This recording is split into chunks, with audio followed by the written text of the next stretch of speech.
In July 1789, in the wake of early morning, the city of Paris was in a state of alarm. Rumors spread that the king would open fire upon the citizens.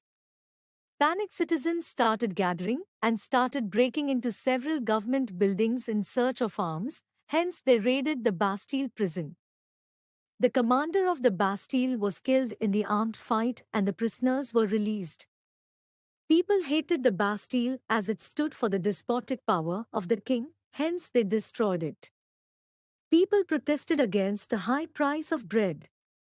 A new chain of events began which led to the execution of the king in France. This event of the storming of Bastille marks the beginning of the French Revolution.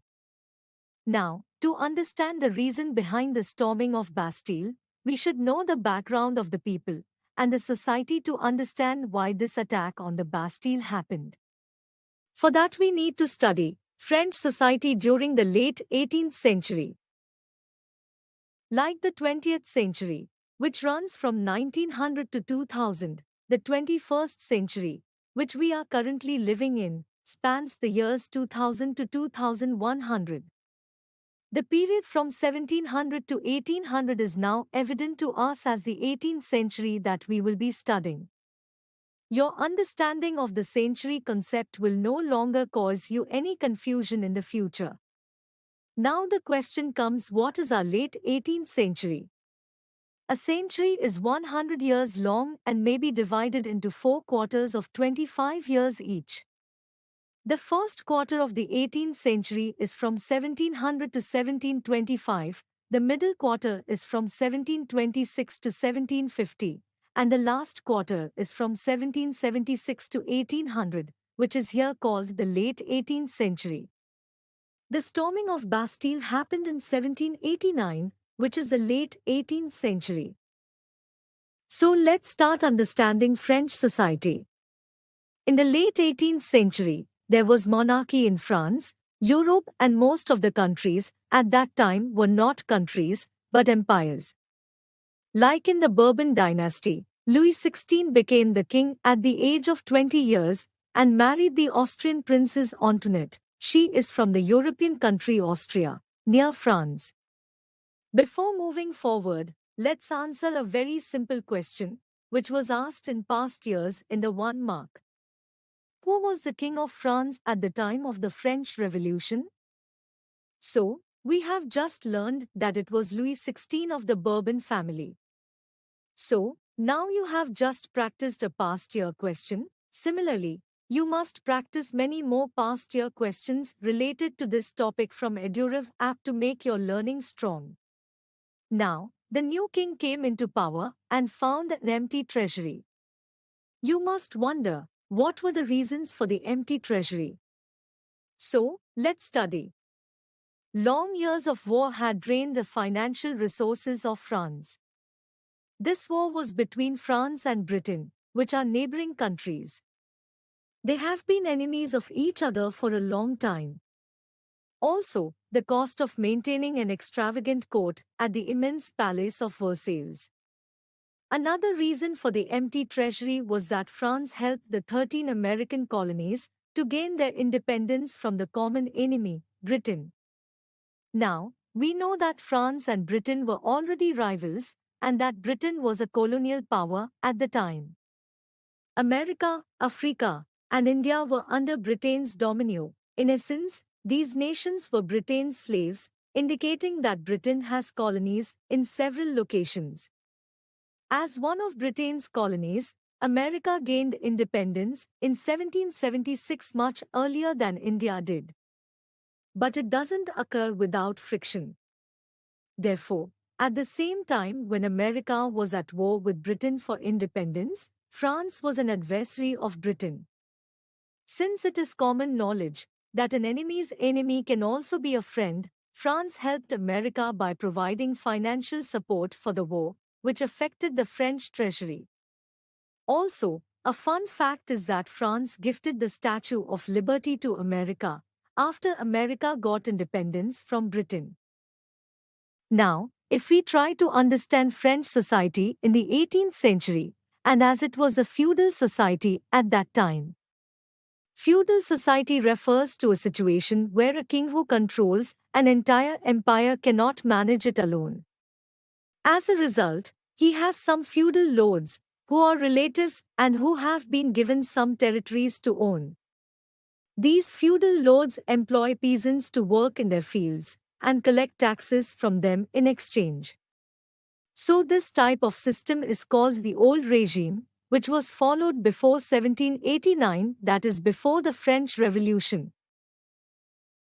So, what we have seen is that the French society is our feudal society, which was based on hierarchy, and we are able to see three different groups in it, which are called estates. And those three estates are our first estate, second estate, third estate, and here estate means category in which different people are associated. Now, as the taxes increase, it becomes problematic to third estate people because only they have to pay the tax, and the other two estates that are first and second estate don't have to pay anything in the name of tax. Now you need to know that who comes into the third estate. So it's common people who come in this group, and these include businessmen to peasants. Now let's see who comes in the first, second estate, and third estate in detail. In the first estate, the clergy comes who have special powers regarding the church, and they have many privileges and rights from birth, so this is the creamy layer of feudal society. Now, second estate people were known as nobility. In this estate, king and his relatives or feudal lords came. Now comes our third estate, which includes our businessmen, merchants, court officials, and lawyers. People in this estate also belong to the middle class, which includes our peasants and artisans, and the lower class, which includes small peasants, laborers, and servants. Now, if we talk about the privileges enjoyed by the first and second estate, so these are. The most important of these was the exemption from paying taxes to the state. The nobles further enjoyed feudal privileges. Feudal privileges are none other than, but we already discussed before, that these feudal lords are governing the peasants on behalf of the king in different territories, and it also includes feudal dues, which they extracted from the peasants. This image is explaining the situation beautifully.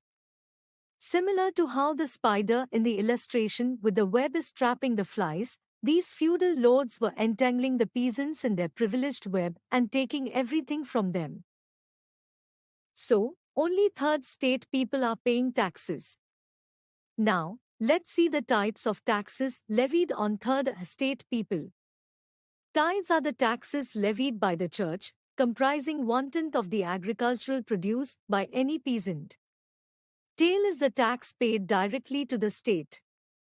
The story of taxes is not ended here, but several indirect taxes were levied on articles of everyday consumption, like salt or tobacco. Before continuing, let's quickly answer a question that has been asked in previous years in the 1 mark. Define tithe? Now, pause the video and write the answer in your notebook by yourself. Now, check it with the answer given over the screen and mark yourself accordingly. Tithes are the taxes levied by the church, comprising 1/10 of the agricultural produce by any peasant. But you should not stop here. You must practice more questions. Practicing short questions help you remember the exact terms to write in the answers. So EduRev is providing you with short answer questions on this topic to practice well. So let's start with understanding the meaning of the subsistence crisis, which is an extreme situation where the basic means of livelihood are endangered. Now we have to understand why such extreme conditions are developed.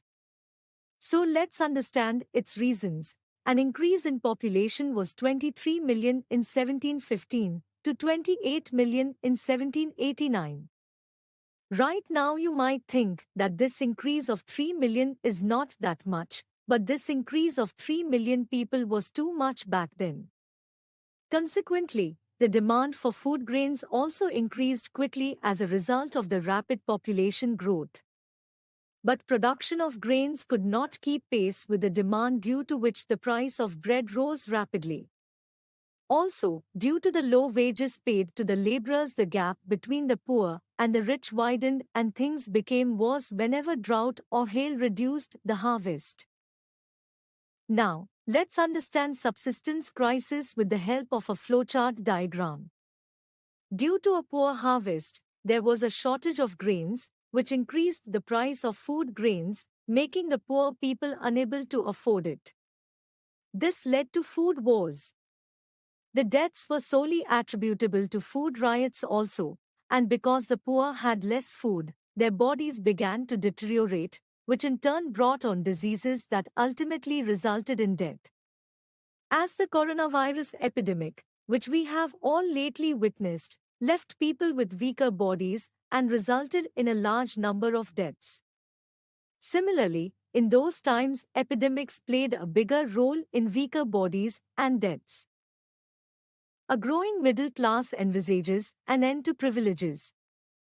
Due to the ongoing problems, this is how the middle class started adapting to the problems in a distraught society.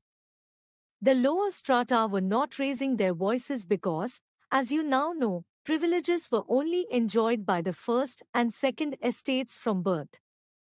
However, because the heading implies that a growing middle class envisions an end to privileges, it is obvious that the middle class did raise its voice and completely alter the situation.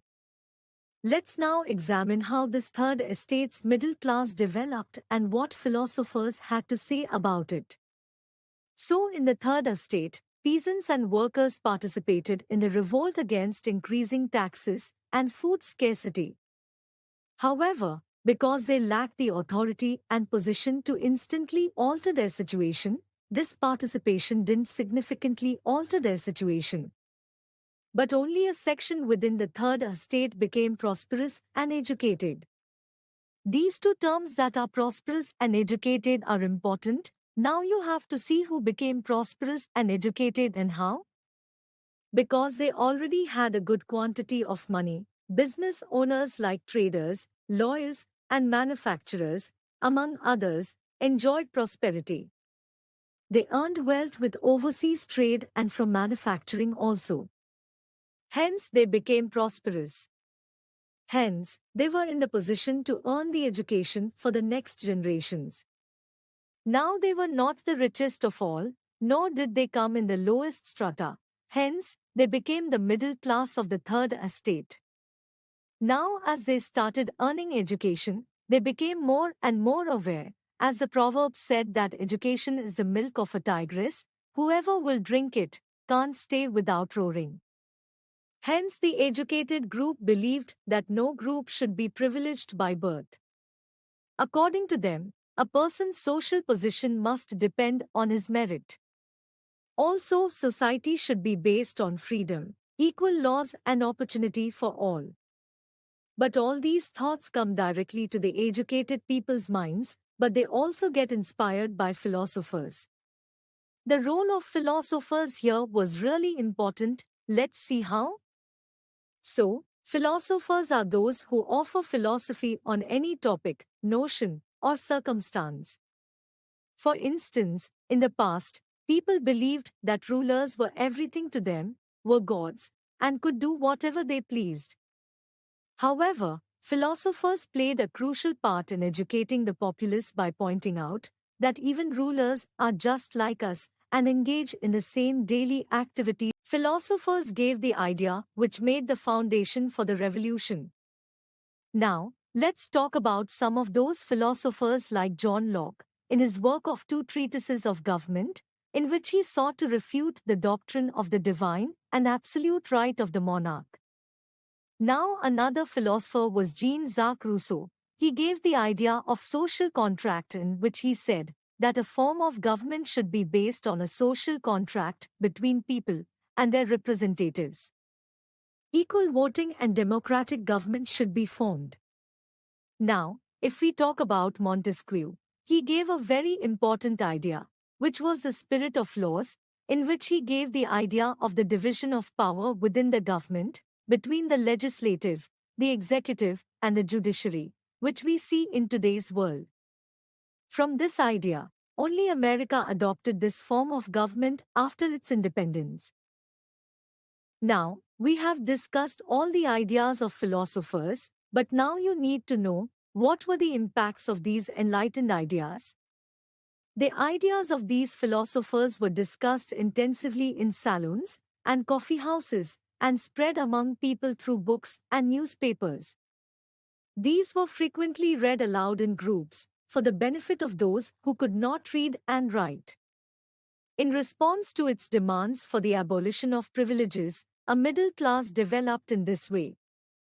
And all of these public awareness-raising incidents had an effect because the state raised taxes, which made people angry because they were using rational thought. They also started protesting against it, and finally resulting in the storming of the Bastille. I hope you enjoyed the topic. So let's quickly recap what we have learned in this video. First, we studied French society during the late 18th century, in which we got to know that the treasury was empty, and the reasons for the same. Then we were introduced to the feudal society system of French society at that time, in which we studied that society is divided into three types of estates were first, second and third estate. After that we came to know about the types of taxes levied over third estate people, that is tithes, tail and other taxes. Then, we studied the struggle to survive and subsistence crisis among third estate people. And at the end, we learned a very important topic, which is the emergence of the middle class among third estate people, which ultimately led to the French Revolution, when this middle class got inspired by philosophers' ideas. So, this is it for this video. Now it's time for you to go and practice as many questions as possible and revise the topic thoroughly to make your understanding clear and better. EduRef provides you with lots of tests and documents, such as detailed revision notes, map skill, worksheets, summary and lot more, to make your practice easy so that you don't have to wander here and there. You will get all at one place. Thank you.